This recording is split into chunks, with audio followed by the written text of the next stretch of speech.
Salut la compagnie, donc voilà, je reviens vers vous en filmant cette vidéo pour vous présenter mon classeur des différents défis que je réalise sur l'année, donc qui vous permettent d'établir des épargnes que vous allez pouvoir à la fin de l'année rediviser dans d'autres épargnes que vous aimeriez faire. Donc voilà, en exemple, ici vous retrouvez donc celui-ci. C'est Céline de la chaîne Mes économies et défis qu'il a réalisé. Et donc, c'est censé être pour le mois de mai.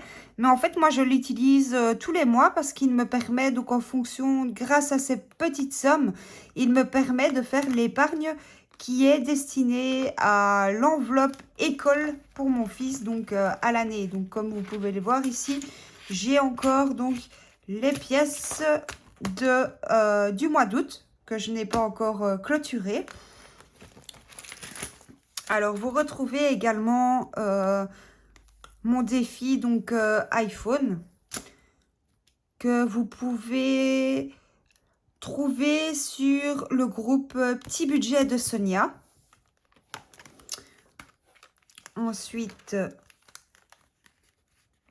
un de mes autres défis à l'année, c'est mon défi des samedis travaillés. Donc, ici, vous retrouvez donc par mois tous les samedis en date, avec les dates. Et donc, j'en colorie à chaque fois le samedi que je travaille. Donc, en exemple, ici, si on reprend pour le mois de septembre, eh bien, je sais que je travaille le samedi 17 et le samedi 24 septembre. Et donc, par case coloriée, je place 10 € en épargne. Et une fois que j'ai placé l'argent dans mon enveloppe, eh bien, je viens faire un petit cœur autour de la date. Et comme ça, je sais que c'est fait. Donc, à la fin de celui-ci, je vais réussir à économiser 260 €. Donc, exactement le même pour les dimanches, où j'aurai également 260 €. On retrouve le défi des jours fériés travaillés en 2022. Donc, voilà. Ensuite, mon défi anniversaire, donc qui est encore fait, comme vous pouvez le voir, par Céline de la chaîne YouTube Mes économies et défis. Donc, celui-ci, je l'ai commencé l'année passée, mais je ne l'ai pas complété, j'ai pas été régulière. Mais voilà, ici, j'ai complété certaines de mes enveloppes, donc je vais vraiment me concentrer sur celle-ci parce qu'en fait, au mois de décembre, donc quand tout sera complété, j'aurai 420 € et donc cette enveloppe va directement aller dans mon épargne anniversaire. Et donc l'année prochaine, je ne devrai pas me dire, ah ben oui, au mois de mars, j'ai 4 anniversaires, donc je dois prévoir autant. Non, en fait, l'argent sera déjà dans l'enveloppe et donc je n'aurai plus que mon défi à remplir et comme ça chaque année. Donc ce qui me permet donc de faire des économies supplémentaires à partir de janvier. Alors, vous retrouvez également le défi 780. Donc celui-ci, donc en fonction de la semaine, donc admettons semaine numéro 36, vous devez placer 20 €. Semaine numéro 37, 10 €. Donc c'est toujours en alternance. 10 €, 20 €, 10 €, 20 €, toujours comme ça. Et donc à la fin de ce défi, donc au mois de décembre, nous aurons mis 780 € de côté.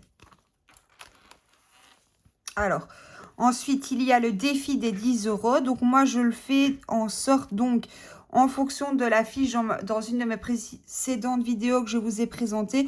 Donc, en fonction du nombre de semaines, donc je place 10 € par semaine. Donc, ici, au mois de septembre, 4 semaines. Là, vous voyez toujours pour le mois d'août, ce que je n'ai pas encore effacé. Mais mois de septembre, donc il y aura 40 €. Par contre, au mois d'octobre, c'est un mois à 5 semaines. Donc là, je placerai 50 €.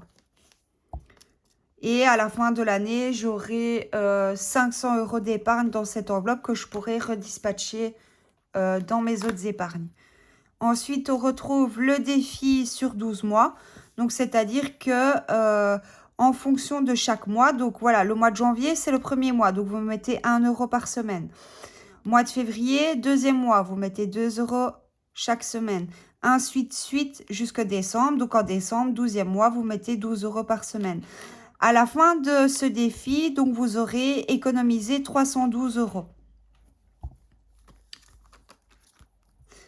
Ensuite, il y a le défi 2023. Donc, moi, ce défi-ci va me servir pour la Saint-Nicolas des enfants.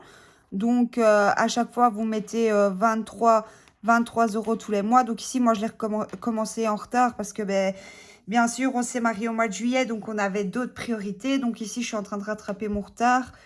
Mais celui-ci, il va me servir pour la Saint-Nicolas. Ensuite, il y a le défi des saisons. Donc là, chaque semaine, vous placez 1 €, 2 €, 3 €, 4 €, 5 € et ainsi de suite. Et donc, à la fin de la saison, vous avez économisé 40 €. Donc, au final, vous aurez économisé 160 € quand ce défi sera terminé. Et ici, c'est un des nouveaux défis que Céline a créé. Donc, je vais bientôt commencer au mois de septembre. Bien sûr en automne, mais voilà. Donc, c'est un peu le même principe que l'autre. Sauf que là, ben, il n'y a pas de somme qui est déterminée. Ici, vous pouvez noter la somme que vous voulez. Ou alors, vous mettez en fonction de ce que vous avez épargné de votre semaine. Ça, c'est vous qui décidez. Mais je trouvais ça assez chouette. Donc, voilà, je l'ai fait. Je ne l'ai pas encore commencé. Il va bientôt commencer ici au mois de septembre. Mais voilà. Et puis ensuite, on retrouve mon défi des 100 enveloppes. Donc, pour économiser 1 000 €. Le défi des 100 enveloppes pour économiser 2 000 €. Mais celui-ci, voilà, je ne l'ai pas encore commencé. Donc, j'aimerais bien avancer un peu dans celui-là avant de commencer celui-ci. Alors, ici, la fiche de 5 €. Donc, pour moi, savoir tous les mois combien j'ai épargné en billets de 5 €. Donc, si le défi de 5 €, il va nous servir pour nos vacances, pour nos petits plaisirs en vacances. Ici, j'ai également préparé à l'avance donc le défi des 50 enveloppes. Ici, par contre, pour avoir un total de 1 275 € d'économie. Donc, de nouveau, vous pouvez le voir. Cela, c'est une création de Céline de la chaîne Mes économies et défis. Et oui, je vous la cite plusieurs fois, mais on peut dire que ces trackers et ces défis donnent envie. Donc, voilà, moi, pour ma part, j'adhère complètement. Et puis ensuite, voilà, mon dernier défi, c'est le défi d'or, donc qui est pour économiser 505 € en monnaie ou pas. Ben, ça, c'est chacun qui choisit. Donc, ça part de 10 centimes jusqu'à la somme maximale de 10 €. Et voilà, j'ai fini de vous présenter mon classeur des défis de l'année. J'espère que cette vidéo va vous aider, qu'elle vous donne une vue un peu plus ciblée sur les défis que vous pourriez réaliser pour faire vos épargnes. Et j'espère que vous allez mettre un pouce en l'air et que vous allez vous abonner à ma chaîne pour ne rien louper des prochaines vidéos. À très bientôt!